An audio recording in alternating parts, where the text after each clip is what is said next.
Buku yang robek di sebuah perpustakaan kota yang besar dan tenang.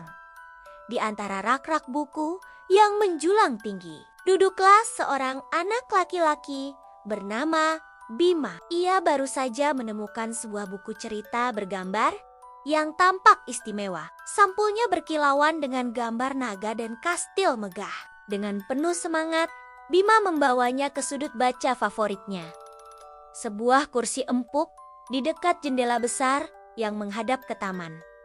Halaman pertama dibuka. Wow, gambarnya begitu hidup. Bima merasa seolah-olah ia ikut masuk ke dalam cerita. Berpetualang bersama satria pemberani. Ia membalik halaman demi halaman. Matanya berbinar-binar mengikuti alur kisah yang semakin seru. Naga menyemburkan api dan sang satria dengan gagah berani menghunus pedangnya. Bima begitu asyik hingga ia tidak menyadari apapun di sekitarnya. Cerita mencapai puncaknya. Sang satria akan menyelamatkan sang putri. Jantung Bima berdebar kencang. Ia ingin segera tahu apa yang terjadi selanjutnya. Tangannya bergerak semakin cepat.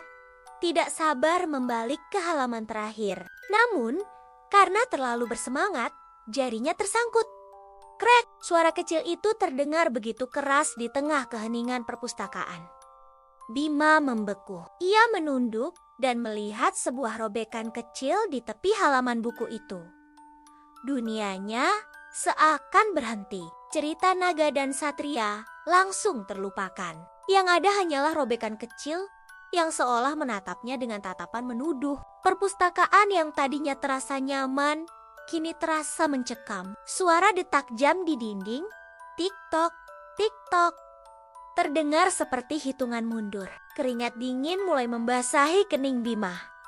"Ini bukan bukuku," bisiknya dalam hati. "Ini buku perpustakaan. Aku seharusnya menjaganya." Rasa bersalah menyelimuti hatinya. Setelah bergulat dengan rasa takutnya, Bima menarik napas dalam-dalam. Ia tahu, lari dari masalah bukanlah sikap seorang satria. Dengan langkah mantap, ia membawa buku itu ke meja petugas perpustakaan. "Maaf Bu, saya tidak sengaja merobek buku ini," ucapnya tegas. Ibu pustakawan itu tersenyum hangat. "Buku yang robek bisa diperbaiki," ujarnya. "Tapi keberanian untuk mengakui kesalahan adalah sifat satria sejati. Terima kasih sudah jujur." Sejak hari itu, Bima berubah.